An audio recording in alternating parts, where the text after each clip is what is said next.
So today's lesson is on chapter 13, lesson 4. We've been learning about how to multiply using decimals.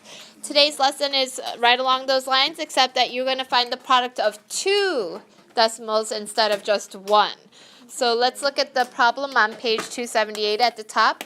The parking lot at a shopping mall covers 0.8 acres. Okay. A section that is 0.4 of the parking lot is reserved for compact cars. So you guys always see that sign on the ground where it says like compact? Yeah, so that's what they're talking about here. So how large is that area that is reserved for compact cars? We know that it is 0.4 of the 0.8 acres, but we don't know exactly how much area that covers, right? So if you guys are going to take the method that we did last time, basically what you would do is you take the two numbers, the 0.8 and the 4, you would ignore the decimals, and look, it's a basic what? Yeah, it's a basic multiplication fact that you should all know by heart, right? 8 times 4, everyone, is? 32. 32, right? But 32 is not our answer, okay? We have to now place the decimal point back in. So I placed the decimal point here, place the decimal point here. And now what I'm going to do, just like last time's lesson, is I'm going to count up how many places I have after the decimal. So in 0.8, how many places do I have there? 1. And in 0.4, how many places do I have there? 1. So how many is that all together? 2. So again, you start at the right-hand side, right here, and you go 1, 2 places in, and then place your decimal. So my answer is 0.32, or 32 hundredths. Okay? Of what? Of an... What is the measurement? What is the label? Acre, right? So the answer is 0.32 of an acre is dedicated for the compact cars. Okay, remember you always have to go back to the problem and figure out what it is that they're asking you for in order to find the answer to your problem and be able to give the proper label. Okay, so in order to check if our answer is correct or not, you can estimate to check. Either do a low estimate or a high estimate. So if we were to do an estimate, 0.8 would be rounded to what for a low estimate? 0, right?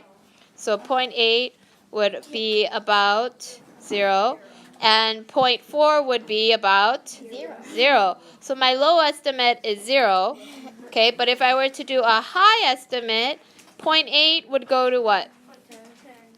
1. 1. It's closest to 1, right? And then 0.4 would be closest to 1 as well. So 1 times 1 would give me 1. So is my answer somewhere between 0 and 1? Yes. Yes, it is. So I know that it is a reasonable answer. 0.32 of an acre is a reasonable answer. Okay? Now, this symbol that I'm using here, okay, this one right here, that one means what?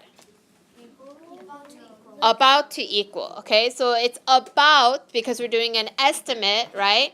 And it kind of looks like this equal sign except it's like a squiggly mark. So that's why it's a squiggly mark because it's saying it's about equal to that number. It's not exactly that number, which you would just use a normal equal sign, but you're saying it's about that number, so that's why it turns into a squiggly. Okay, so let's look at the next example where we have 0.81 times 0.7. Okay? So now this time we actually have more places after the decimal. So again, you're going to take the two numbers, 81 times 7, as if it was just a normal multiplication problem. So 1 times 7 is 7, and 8 times 7 is 56. Now, how many decimal places do I have after the 0.81? 2. And how many for the 0.7? 1. How many is that all together? 3. So you start here, 1, 2, 3, and put your decimal point in. So my answer would be 0.567. Okay? Again, when I check to and do a low estimate and a high estimate, okay, you guys, or actually before we do that, you could have done it as Harshith was saying earlier.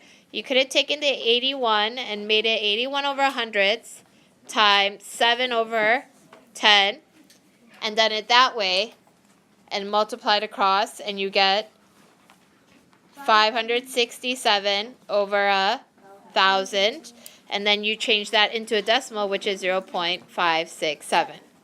You can do it that way too. If you prefer fractions, do it the fraction way. If you prefer just multiplying as a multiplication problem and then putting in the decimals, do it that way. Now, I've had some of you ask me, is it okay to just put the decimals and leave the decimals there and not put it in later? Of course, right?